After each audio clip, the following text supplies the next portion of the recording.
Yeah, so welcome to another episode of Beyond Perception. It's my true pleasure to, also today investigate into reality and also how technology might play a role in our experience of reality. And for that reason, it is, my true pleasure to welcome you, Liviu. Hi, thank you for having me. As a guest today, and I will just share a brief introduction about your background. So Liviu is the co-founder of CyborgNest, the world's leading company to sell new senses known to humans. There's more around us than we can perceive with our senses. So we decided to start, and I'm quoting Liviu here, to start sensing some of it. And in a world dominated by artificial intelligence, created to make our phones, cars and homes smarter, we, Liviu and his team, decided to make people smarter as well. By expanding our sensory reach, we further unleash our brain potential to think, create, experience life in novel ways.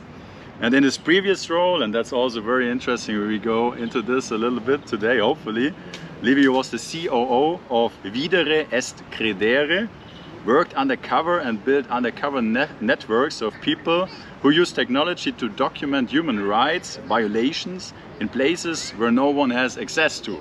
So that is a brief introduction about your background. Sounds crazy, the whole thing. Is it me? Yeah, it's like it's a wonderful combination of so many diverse experiences. So. But that's life, isn't it? It's all about diverse experiences. I call the era that we live now the Leonardo da Vinci era, where you absolutely must actually be involved and try a lot of things in life, because everything that you do feeds the next thing that you're going to do and the other thing that you're doing. And the more that we experience different things, like Leonardo da Vinci did, architecture and mathematics and art and everything, because you move from one another and everything feeds the next thing that you're going to, and they are all connected, and it's all becoming part of you. So I enjoy this kind of eclectic journey in life. It brings richness to experiences. I mean, like, now you are very much on the cover, no? But yes. You spent quite some years undercover. Correct. And you shared a little bit with me before in our conversations before, and it's incredible what you were sharing with me, and it would be very, very interesting to hear a little bit how did you end up working undercover, and what did you do exactly? Well, I mean, as much as you can share. Because of course. It's all when people hear undercover, they think that I was like working for a government. So no, I was not working for any government. Exactly the opposite.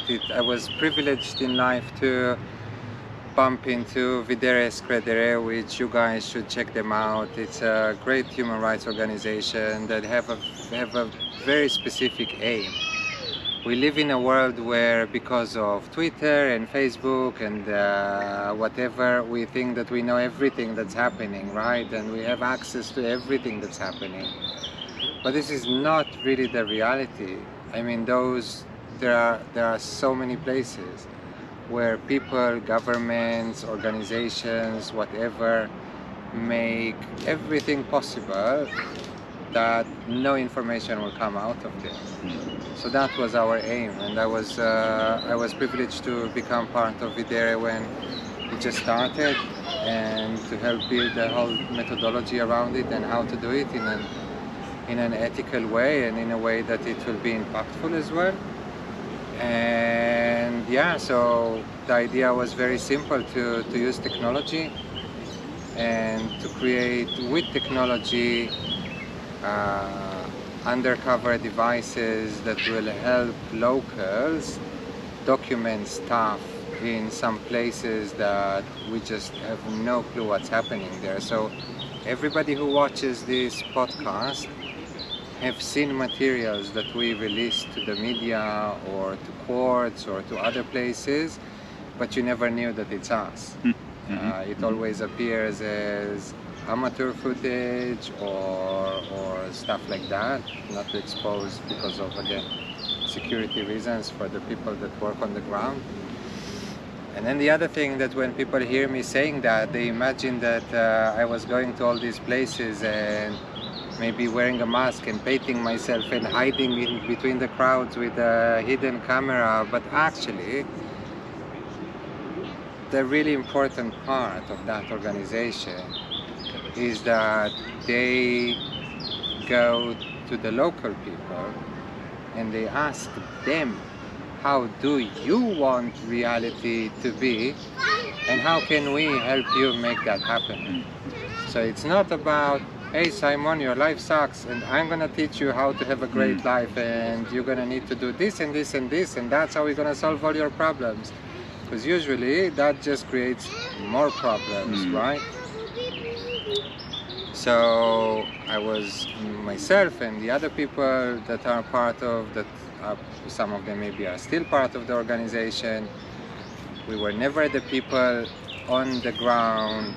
I mean, I've been to all these places because I was in touch with the people that I was helping, but I was never the one doing the filming. I was never the one that was running the agenda, that was thinking what needs to happen.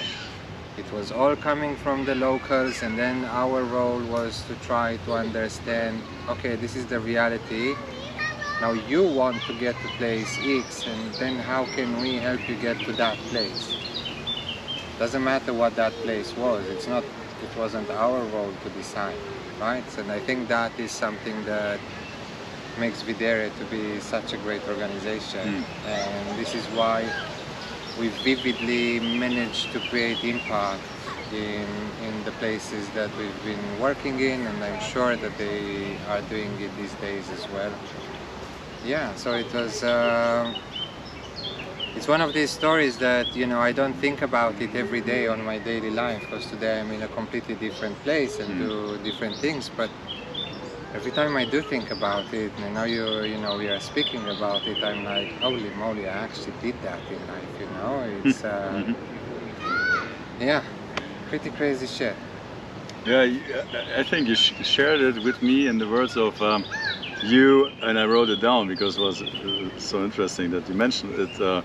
You kind of created a small brother watching the big brother. Yeah, yeah, and it's really empowering local communities to be able to have control on their lives in places where others make sure that there is no control on their lives, right? And again, for all the people that are watching, it doesn't necessarily have to happen in the horrible places that you know. It can happen in places that you think that are amazing. Right? Can you share the countries you have been involved with? Or? No, unfortunately not, and I'm not part of it, but just for the, I don't know, so part of me leaving the organization is also me not being in touch with what's happening there for security reasons, so I don't know where they work now, I don't know what they do, so I don't want to put anything or anybody in any kind of danger of exposing any kind of thing, yeah. There's an article about you, basically under a different name, being followed by a team of, or by a journalist, right? Like going with you and watching what you are doing, and there was a description of what you and your organization built was, in a sense, inspired by Al Qaeda in a way that like how it is. Communicating or working as collaborating. Correct. Was one of because you explain it a little bit. Yeah. So because you look, you know, when you want to build something, so you want to learn from the best, right? And obviously Al Qaeda is a horrible organization, right? Just to clarify, there's nothing good about them, But they were and very successful for a period of time in what their aims were, right? The horrible aims that they had sometimes, right? But but they did manage to do it without being destroyed, and you know, there were lots of armies trying to get them, and this, and money, and power, and still they managed to stay alive. And then you go and say, okay, so how did you do that? So we learned from them in terms of yeah, communication and safety and security, and yeah, and it saved people's lives, because when you step on people's toes that they don't want to be stepped on, then they want to stop it. So yeah, safety and security. I mean, probably just now. And I'm not part of it for, I don't know, 2014, 15, so like 7 years already. I think just now kind of, I kind of let go of the stress, let's call it, right? The fear sometimes. Yeah, you just live in, there is fear all the time. Fear about you being recognized, or about myself, your collaborators? About myself, my family, but to be honest, mainly most of the daily life it was about the people on the ground, because I mean the locals that were actually doing the work now, yes, it was for themselves and it wasn't for me or for the organization. And as you can understand, it's a whole the idea again is not to come with any kind of agenda. So it was, yes, it was their agenda and their willings and all that, but once you come and you give someone a tool and you teach them how to use it and you help them manage it, so you start having responsibility for that as well. And you can't just like say, well, didn't work out, sorry, someone died, right? That's not an option. Yeah, we talked about this today before also with like it's easy to make a decision or to propose something to do if you don't carry the responsibility of it. Of and course. You could say that is a big part of the culture we're living it, that the leaders are not liable for their actions, and but if you're responsible, no, that and you're taking that liability, that makes you act and you have way, you have to. I mean, I don't even know another way. I mean, it's yeah, you ask. It doesn't matter, you know. I tell you to go and bring me a glass of water from somewhere, and you fall on the way. You know, I'll feel responsible, you know, because I've asked you to do that, or I've taught you to do that, or I encouraged you to do that, or I proposed to do that. So it's big responsibility, but I mean, we have to take responsibility in life, because it's very easy to say, well, not my problem, not my thing. Yeah, I was asked actually when I started, because, you know, family and friends and all that, and they were like, why do you need that? I was like, I don't need that. But you bump into it and you can't say no. And that's how the thing that I do now as well, the CyborgNest with the sensors, it started from the same place. I don't have to do it, but there was a specific moment in my life when a thought came. So from that moment onwards, there was no way back, because I had to take responsibility for that thought. So yeah, so same thing with Videre. It's been an amazing journey. Yeah. And then you were the one coordinating with the crew on the ground, and everything. You shared, you had a pocket with 9 different phones, and for each of your collaborators a different phone. So I'll tell you the story behind the article that you read. That maybe you can share it in the we will link in the link link or whatever. So when we started the organization, for a certain period of time, it was completely undercover, and nobody knew about the existence of it, and we basically managed to do what we did from kind donations of private individuals that cared and decided to give the money. But then we proved to be very good at what we are doing, so we wanted to expand and we needed bigger money. And then at that stage people are like, but wait, you can't tell us where you work, you can't tell us what you do, you come and ask for all this money, how can you know that you're not trafficking cocaine from Colombia and telling us that you're doing human rights, you know? So so that was how the article happened, because Wired were very interested to do an article about us. So we said, cool, so then send your best journalist with us for a few weeks. So someone joined me for a few weeks for the work to see what's actually happening.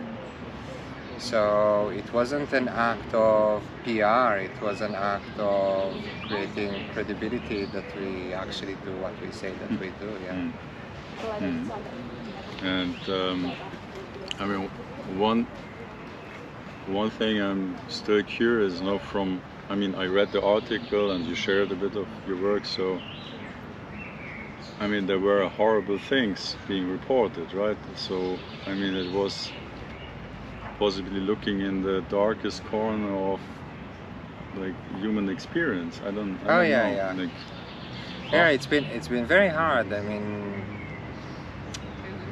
listen, it's very comfortable for me to sit here with you in Zurich, you know, in this beautiful part and say how hard it was for me, although it was very hard. But it was 100 times harder for the people that actually lived that, right? So yeah, so a lot of trauma on my side and a lot of kind of crying and understanding and absorbing and dealing with it and being fearful of people's lives and all that. So I can, you know, again, it's nice sitting here and speaking about it, but the people that actually did the work on the ground, or even people that were not connected to us, that had to live that life, that is the real hard part, you know. It's because for me, I was yes, I was most of the time out of home and traveling to all these crazy places, but yeah, I was coming back to my relatively comfy home and I had an option. I did not have to do it. And when I wanted to stop, I stopped. Right? People there do not have that choice. So the idea was to give them that choice, to give them a tool to create a choice. Because otherwise there is no choice for them. There is no for them to decide that they stop. Okay, I'm not living here anymore. I don't want this life anymore. I'm going somewhere else. There is no that option, right? Which I had. So yeah, so I'm grateful every time I think about it and speak about it, yeah.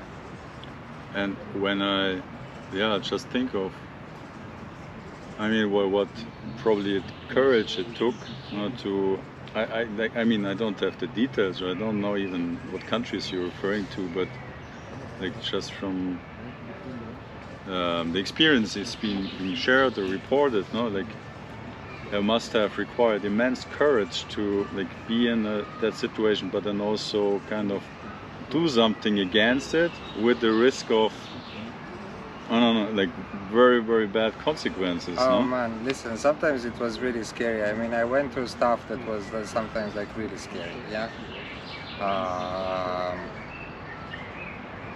Yeah. Again, every time I reflect about it and I speak about it, and before we started recording, so we were chatting a bit about it, but now you're getting into details, right? So now I'm suddenly actually thinking about it and actually having memories about it and remembering. I mean, this with all like no, whatever you feel comfortable. No, but it's I mean, what I'm trying to say is that again, it's been really crazy and yeah. I mean, many times I'm like, again, it's not that I don't believe I did that, but it is very much not a natural thing that a person would do in life. It's it's not like the mainstream job. Mm-hmm. Yeah. And I mean, and then also, I mean, yeah, you have this kind of really, it's in Germany we would call Wundertüte, like a box of wonders in terms of background. You studied economics, but we're interested in mathematics, but also creativity, and studied cinema. Then you worked undercover, and now you you founded a technology company, and maybe you just want to share a little bit about what you're doing and why you're doing that. Oh yeah, of course. Yeah. So that is also super exciting, because it's always a funny story, because the company is called CyborgNest. It's a bit of kind of two ways of looking at stuff, because technology is seen and cyborgs are seen as something called machines, blah blah blah, but then it's nest, you know, it's something that is warm, that is a place that you are safe in.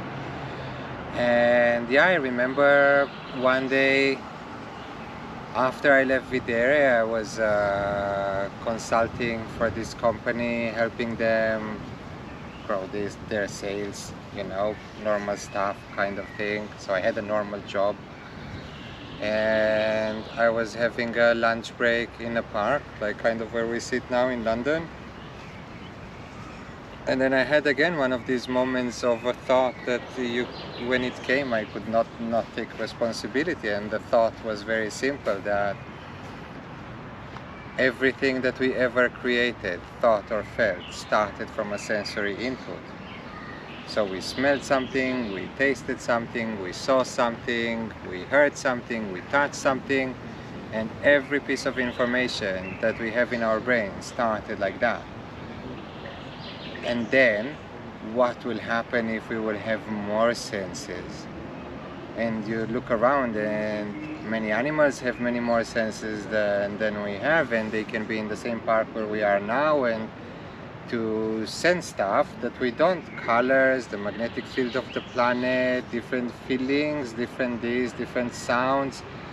And I was like, holy moly. So imagine that Mozart didn't have that size of piano, it had that size of piano in terms of sounds and notes that he could hear and could create with, or the way that we could connect one with each other and communicate one with each other will not depend on our biological, let's say, boundaries or abilities or the way that we were born, right? So to take technology and to use it in a way that it will create positive impact, and it will enrich us with new thoughts, new sensations, new feelings, new ways of experiencing reality, which, yeah, what could be more amazing than that, you know? Because we are here, and we spoke before that on how lucky each and every one of us is that we are actually here, you know?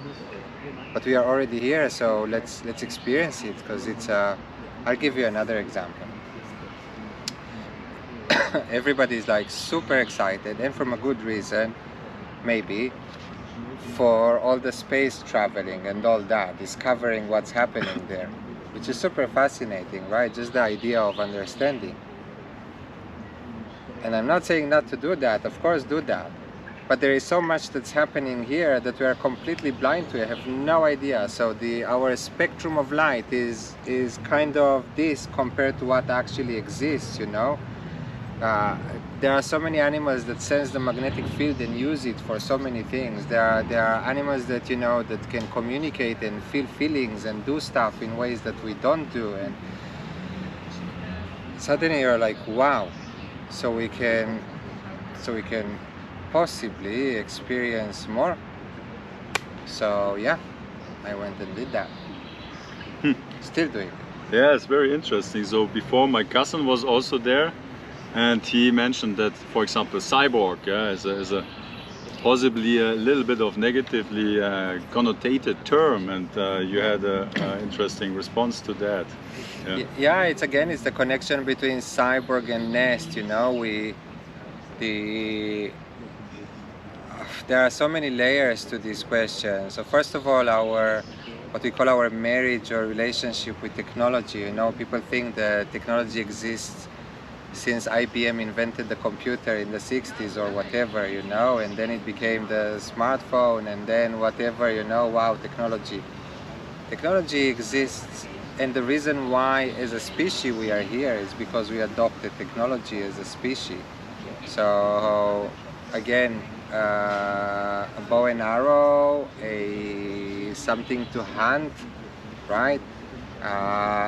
Isn't that, you can look at it and call it a knife, or you can call it a bow and arrow, but the idea was, hey man, there is a bear there that I need the fur because otherwise I'm gonna freeze to death, right?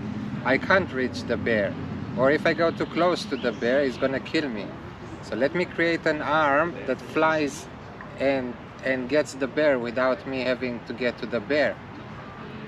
That is super sophisticated thinking and super sophisticated technology, right? So it's nothing new here. The conversation is not about should we do it, because the reason why we are here is because we did it. The question is how we, every time and every day, we need to ask ourselves, like in every relationship, is how do we make the next step in a way that it will be positive, in a way that it will be impactful, and in a way that it will be fruitful for both sides, for everybody, and not only from some people or some technologies or some companies, but to create something that is ethical, that is inclusive, that respects humans, that respects their data, that, you know, everything that people are afraid about technology. So to not be afraid of technology, be afraid of people that manipulate technology in ways that they should not do it. It's not the technology the problem. Mm-hmm. Yeah, I mean, we had quite some discussions on that, because I mean, I obviously also have my perspective on the team, and I mean, I propose to think of that there's a spectrum of maybe obedience to technology, technocracy, like technology being able to make the better decisions, yeah, and then maybe on the other spectrum it's like the living without any kind of technology, and then maybe there's the gray shades in between, and then, like, I mean, I've been thinking about like these topics, like from my point of view also, like quite a lot over the last few years, and I mean, I shared this with you, and I want to mention it as a reference. No, you can see there's a proposal for how our society should be shaped into the into the future, like maybe they call also the Great Reset, where it's basically, you could summarize it like having experts, authority, technology, science being able to like making the decisions or giving the reference points for us, yeah, and we're living according to that framework, but it's kind of an externalization of ourselves into or to machines, or maybe even like a worldview of maybe us as a biological system, which needs to be optimized, hacked, and then transcended, into that. That's kind of what the vision is of Harari, like who wrote the book Homo Deus, and then maybe also from a mindset of where's like how to summarize it, like where it's like you mentioned with your human rights work, that you went there and you asked, hey, what do you need? No, and then here it's more like we have the plan, like we are the experts, or those are the experts, and it's imposed on others. No, it's not like, in a sense, respecting autonomy or like choice for oneself, but you know, like that's extreme point, you could say, and then. And kind of my interest is how can we use, or if we can use technology as a tool, like to maybe get to know us better, to understand us better, but not like you shared that to me, like that, like right now how technology is mainly used, maybe we became the product, but technology is not the product anymore, and maybe you can share a little bit of your perspectives on. Yeah, of course. So I think that is in many ways what's exciting about creating new senses, because it's not a technology for a specific solution. the problem, because you know in the traditional business world they go by problem solution, right? So if we go by that, so then the problem is that there is so much more in the world that we live that we can't experience, and the solution is to create new senses. But then, exactly as, I don't know, my son is a musician, so for him, his ears or hearing is a very important part of life, right? Some people are visual artists, so they experience everything from their eyes, right? So all our senses are kind of an ongoing kind of equation that we use all the time in different ways. So we create the senses, and then again, like in the human rights work, we come and see where is the gap, where is kind of a leakage or something that we can help you close. But then you decide how to use it. I can't tell you you have eyes, so you have to be an artist just because you have eyes, or because you have ears, now you have to do that. We give you the platform, and you take it to wherever you want, and you use it in the way that you want, and you do with it whatever your own personality feels that they need to do with it. So yeah, so different, you know, we work with blind people that for them, for example,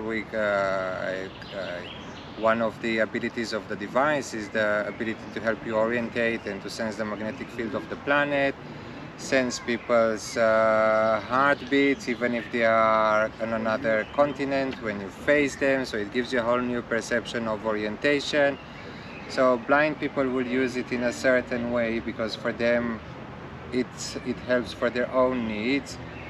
People that are separated from their families will use it in another way because suddenly, holy moly, I can turn around and feel my mom and know exactly where she is, although she's in another continent, and I tap my device and I feel her heartbeat, right?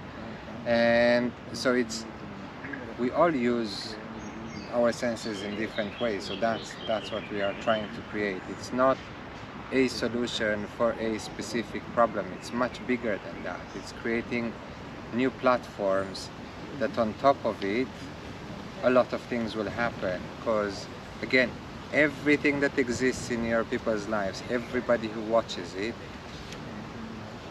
the computer that you're watching it through, the room where you are, the chair that you are sitting on, whatever exists around you was created by someone that was a reflection of a sensory input that they had before.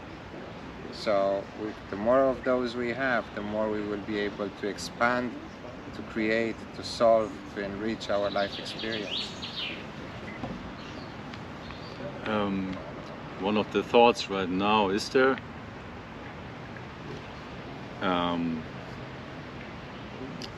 one thing is maybe use technology consciously. Yeah, okay, right now I'm using my phone, like I'm calling someone, I'm writing something, and then I like put it away, and then I'm here. Yeah, and is there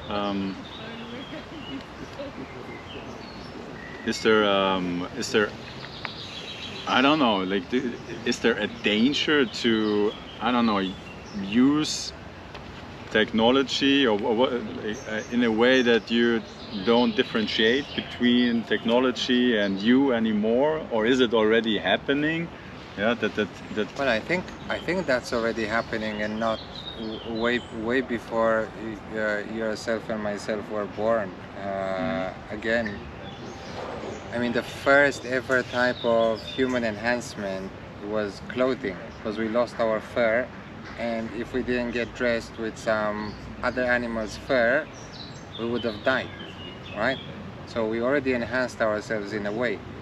So the cave people, when they walked outside in the winter with the bear fur on them, they and the fur, they became one, right? So the same thing with us. I mean, I think that again the questions should not be kind of terminal questions that call them yes or no. Should we not? Stop or not, right? It's not about that. It's about how we do it, you know, and in which quantities and in which levels and what kind of who controls it, you know, like in the hands of who it is, and how we, and again, there will never be a perfect world, and that is part of the problem and part of the fun as well. Because if there was that perfect world, then, you know, in Buddhism they say that if there was no suffering, you would have not understood happiness, because you would have not known what happiness is, because you would have not known what sorrow is. So the same thing, there will never be a perfect world, and we will always do mistakes, and everybody does mistakes, but we cannot stop creativity, we cannot stop thinking, we cannot or should not stop innovation, thinking, you know, because that's what makes us so special and so amazing. We are amazing without the technology, that's for sure. Right, so we don't need the technology to become amazing as a species, and that you said before, and I take that from you. We are amazing without the technology. I don't need the latest iPhone to feel amazing. I don't need the latest computer to feel amazing. I am amazing. You all are amazing, right? Yet technology and stuff around us can help us. We talked already a little bit about this, and technology is very present in our lives nowadays, and like from your experience, and like what can each one of us do to maybe also like use technology in a more conscious way, or also like in general, like how can we to take power back into ourselves and use technology instead of I mean, we talked with my cousin also a bit about, like, he worked for Facebook, my cousin, no, and he was offered a job, but he couldn't accept it because he sensed that there was absolutely no understanding for ethics, like and so he turned it down, and he was sharing that experience before. It was very interesting. And like what would you think, like what like how can we, or can we at all, like to use technology in a way which well, it's as a tool again, not lose ourselves in technology. So it's a simple answer with a very hard way of implementing it, because I think that the goal is, again, not to become the product. So technology is great, technology is amazing. Because of it, there are so many great things happening in the world, yet we should not become the product. The technology should be the product. Now that everybody who will watch it will say, yeah, of course, that's obvious, right? But like, how on a daily life you pay attention to it, you know? And I think it's a bit like with diets, with people that like eating maybe too much, right? Or more than they would need to eat. And I think that one of the ways of dealing with it is to ask yourself every time before you eat, do I really need that now, right? Or it's just a desire, it's just like something impulsive that, like, I just miraculously found myself near the fridge, or suddenly somehow I'm on Instagram again, right? And in those moments you need to kind of say, okay, but do I really need that now? Is that the best way for me to use my time now? And the problem is even harder, because those things are designed in a way that you will feel that the answer is yes, I should be here now, and I should have that other sandwich, and I should do that thing again that I'm not supposed to do, right? But let me question here, that's not technology per se, but it's how that technology is, like maybe the motivation behind that kind of motivation. It's not per se. It's not the technology, it's the humans behind it. It's always the humans behind it, right? People, please stop hating technology. Technology never did any bad to no one. It's the people behind it, right? And I'm not even getting into who is bad and who is good, because that is everybody's choice, and everybody will decide who they should and who they should not, So nobody should expect that at the end there will be a list of good technologies and bad technologies. There is no such thing as if there is no list of good people and bad people. But we need to kind of be truthful with ourselves and ask, is that the thing that I need to do now? And to be able to kind of filter the filters that are built on top of it and to find the real answer, and not to go with the instinct that will say, yes, you should do that now because that is what's good for you and you will feel amazing, right? Because then we are basically just living in Truman's life, you know, in the movie. We are just the product. We are puppets of. And yeah, I don't think anyone wants that feeling, and we shouldn't have that feeling. Yeah, and you said before, it's always the humans behind that technology or their intention, and then one conclusion could be like, let's use technology to control the bad humans. Yeah, and I mean, we spoke about this before, and you also had an answer to that, right? Like that.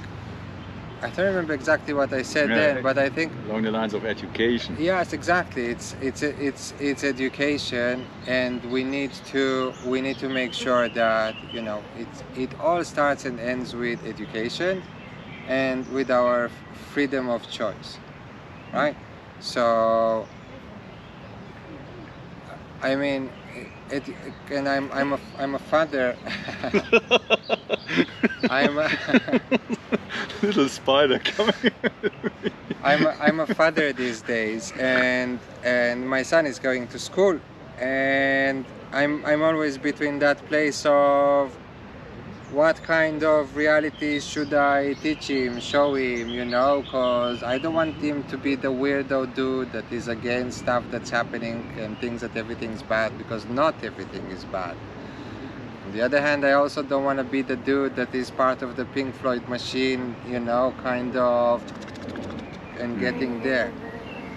So education is definitely one answer, and to create an education that really focuses on education and not on knowledge.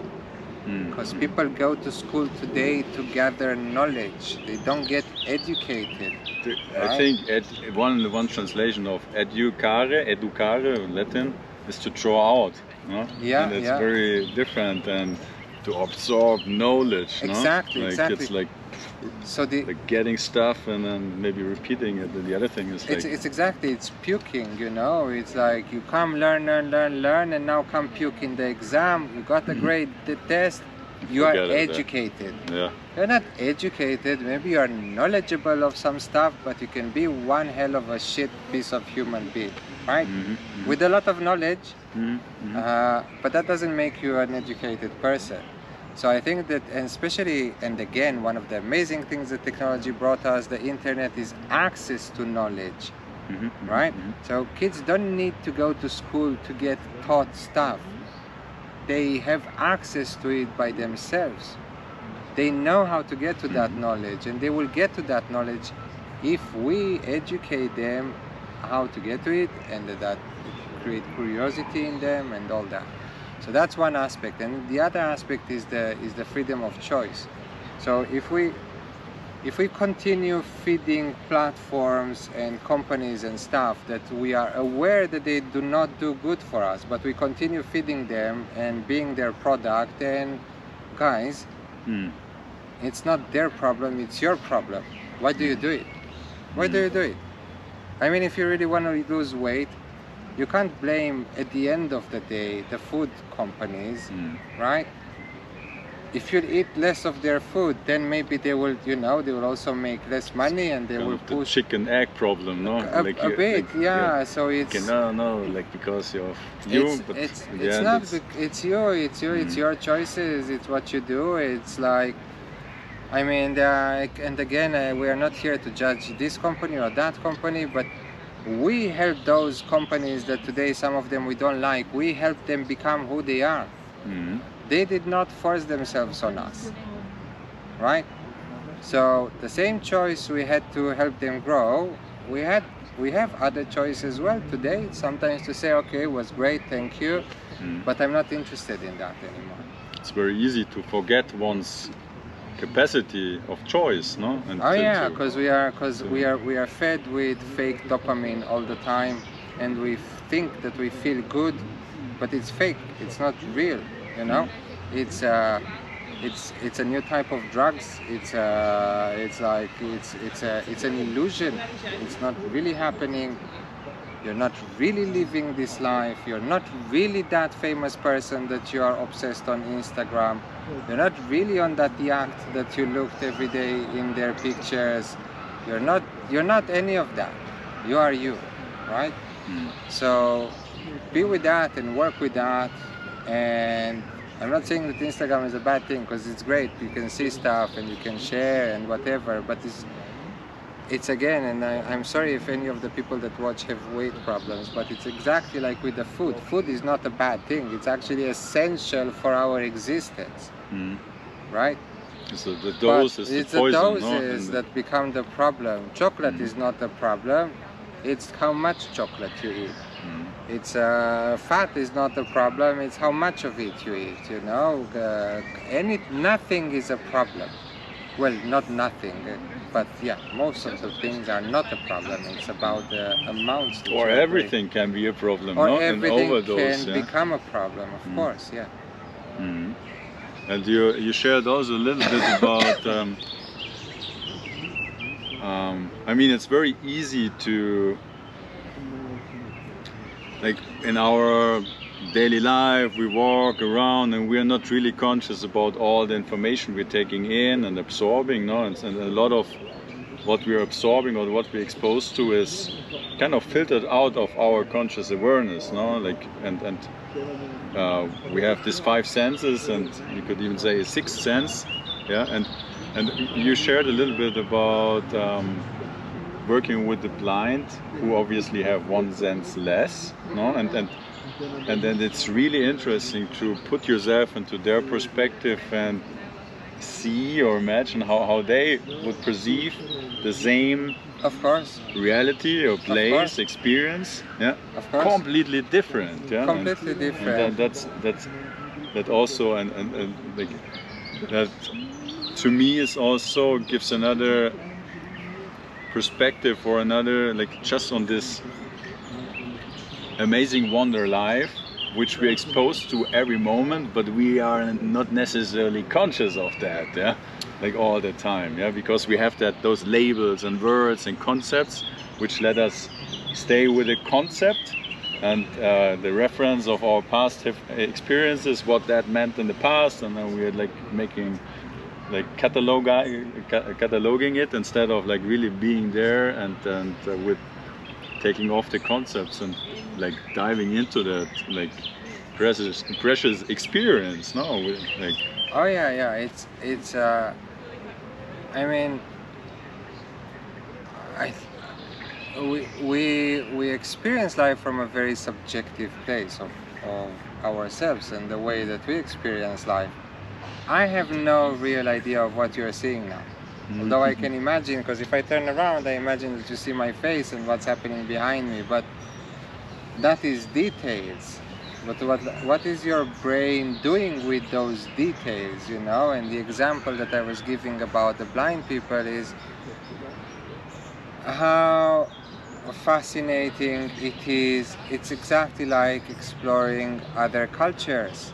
It's understanding how other people understand stuff. So yes, we can say blind people have a problem, they cannot see. But it's not necessarily a problem because there is no solution. It's just a reality, you know. That's how it is now, and that's it. And for example, there was this blind person that I was listening to some of his recordings, and he was speaking about the notion of what is a beautiful day. And you know, he says, yeah, when I was sighted, when I could see, a beautiful day was exactly like the day that we sit here in the park, and sunshine and no clouds and nice weather and all that.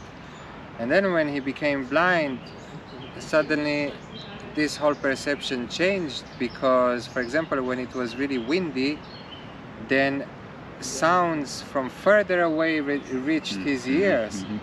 So he could experience stuff in a different way. So he says, I was sitting in the park and it was like really windy days, and people are like hey man, why are you sitting here? And I'm enjoying this beautiful day, and people didn't understand what he's talking about, right? So it's all about perceptions, and it's all about how we see stuff, and yeah, we are all different, and it's fun, it's fascinating, it's yeah. Good. I mean, one of the themes which, yeah, comes up in the conversations with you, like, the time is creativity, and also like, in a way, like finding your unique purpose, or like your unique expression of your gifts, and like from what you shared with me, you stepped out of the conventional education like a few times, like early, yeah, before getting your certificate, yeah. And so like when I was like going through all the path, like chasing certificates, and like and that being very important to me. And so what I enjoy hearing you, this kind of curiosity, or to, and also maybe encouragement or invitation to others to we had this example of, on like, this is the spectrum of maybe the gifts, yeah, like, or our talents, yeah, or potential, and this is the spectrum of what is valued in school or education system, no? And if we are not in that spectrum, we might neglect of what we have and gifts. And so I was telling to you, my premise, or my you could say belief, is that each has the capacity in itself, otherwise they wouldn't have the talent, like, to bring that into the world, and to also like make a sustainable living from that. And, Of course. And I mean, when I see you talking, I can see you like bringing that to life, or having lived that for quite a bit already. Yeah, I mean, I'm 41 and still here. But yeah, listen, it's I mean, I'm not against, and I don't tell people don't go to schools or whatever. I think that everyone should find their path, and for some people, but do the stuff from your place. So, you know, again, kids. And yesterday I was speaking to a friend, and she was like, yeah, at around 16 years old they did some tests at school, and they tell you at what you're good at and what you should focus. And I'm like, what do you mean? How can they, I mean, what do you mean they did a test and they saw what you're good at? You know, you're probably good at a million things. There isn't one thing that you're good, because we are going back to that Leonardo da Vinci era, where we kind of need to grasp and feed and to understand a lot of things to be able to comprehend and to understand everything that's happening here. So there can't be one thing that you're good at, and always change. And I learned from my mom, you know, most of the people get to a role in life and they have a career, and then that's it, and then they just do that thing. My mom always keeps on learning more and more and more. And I saw that as a kid, and it's inspiring, because you always learn, and you always find new stuff, and you improve, and you start a new thing. And she also changed different careers, and she was an engineer in something that a few years after she finished those studies with all the certificates and the diploma and all that, suddenly that profession disappeared, right? And then you need to reinvent yourself, but so it's that flexibility that sometimes the system does not give you. You need to find it within yourself, and it exists here, and that is the place that I do suggest everybody not to give up on that type of thinking. Yeah, and yeah, thank you for sharing that. And you also told me that your parents very much encouraged you to make your own decisions, even they were different than what your parents advised you. But listen, first of all, I'm very lucky for the family and the parents that I had, and we've gone together really as a unit, as a family, and we experienced stuff together. And there was never too much of a relationship of we are the parents, you are the kid. We know, you don't. We'll tell you, you'll do. Right? It doesn't work like that. I was always aware of how much money we had or didn't have. I always knew like what's happening what's happening with their job, there was always a conversation on the eye level, right? So it's the same with, hey mom, dad, I wanna do that. And they were like, but listen, most of the parents would go, no, you don't do that, you're not allowed, it's like, don't let you do that. Obviously, it's not, hey mom, I want to jump from a plane without a parachute and see what's happening, right? Go for it, right? It's not that. Yeah. But stuff of decisions of what to study, where to go, I don't know, where to party, who to be friends with, whatever. And I was never told no. And even if I made a decision that was not the decision that they were anyway happy with, they were always supported me and they were always there. And even if the decision proved to be a wrong decision and I fell, they were always behind me and like kind of helped me, you know, to. And it's a relationship of support, of love, and it creates confidence. It creates you know, a person that is not necessarily afraid. It creates a person that knows that there is always someone there for them. And yeah, it's awesome. It also seems to me to educate you and being able to make your own decisions and then experiencing the consequences. And it's kind of, okay, if I do that, then I do that. And it's not living by someone's concepts. Exactly, that is education, and that is not giving knowledge, and that is exactly the gap that we were speaking about in the education systems. It's not about we will teach you because we know. No, we will help you learn how to experience stuff. And some of the experiences that you will have will be bad, right? Most of them will be amazing. But it's not about we should always avoid the bad ones, because that should not ever happen. It's just part of life and you need to learn how to deal with it. Yeah. Now, one important thing, it might sound from this whole conversation that, you know, the world has so many problems and this and that, but actually, guys, life is amazing and the world is amazing and we are all super privileged to be here, and the whole conversation is about how to take it further and how to improve and how to make it nicer and more accepting and more inclusive. But please also do not fall into the other trap of, oh, life is crap and the world is bad and everything is shit and we are going to nowhere. Now, today is, with all the problems that we have, from the bottom of my heart, I believe that today is the best world that we ever lived in, right? So, if you think about it, in 1994, there was still apartheid in South Africa. In 1978, women were not allowed to run a marathon in Boston. I don't know, so many things have happened. In the last 20-30 years, our life expectancy increased and we are all healthier and live longer. So it's not about we are not going into a doomed place, and now I don't think that we're gonna disappear. And even the climate problem that we created, probably a big part of it or whatever, it's never a doomed situation. It's a learning process that we learn, and we continue, and we always need to stay positive and to think how we make the next good step. Yeah, I mean, I totally agree that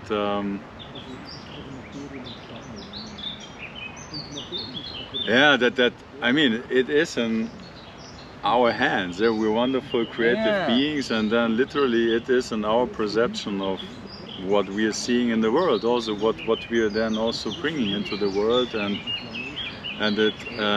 also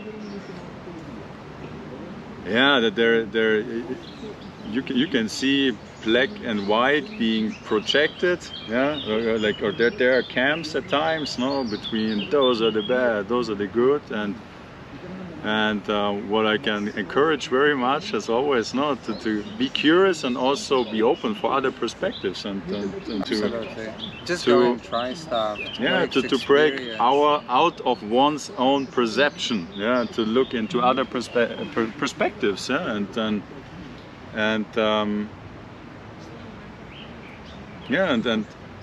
stay curious and love life and love yourself and love everybody else.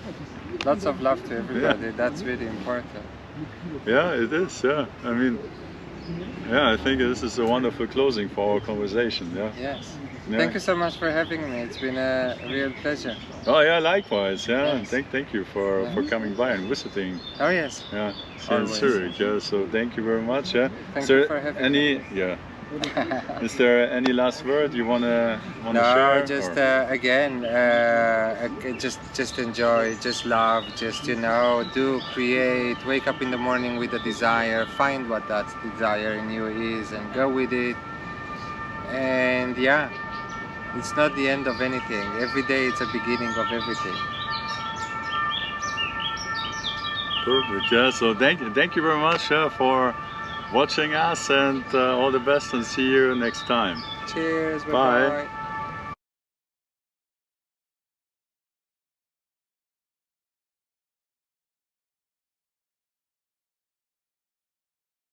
Fokus schafft Realität, das haben wir alles schon mal gehört, aber was bedeutet das genau? Ja, das heißt, dass wir ursächlich sind für unsere Lebenserfahrung, für jeden einzelnen Moment, ob wir glücklich, freudig, erfüllt oder vielleicht gestresst, ängstlich, frustriert sind. Ja, unser Fokus entscheidet, denn er schafft unsere Erfahrung.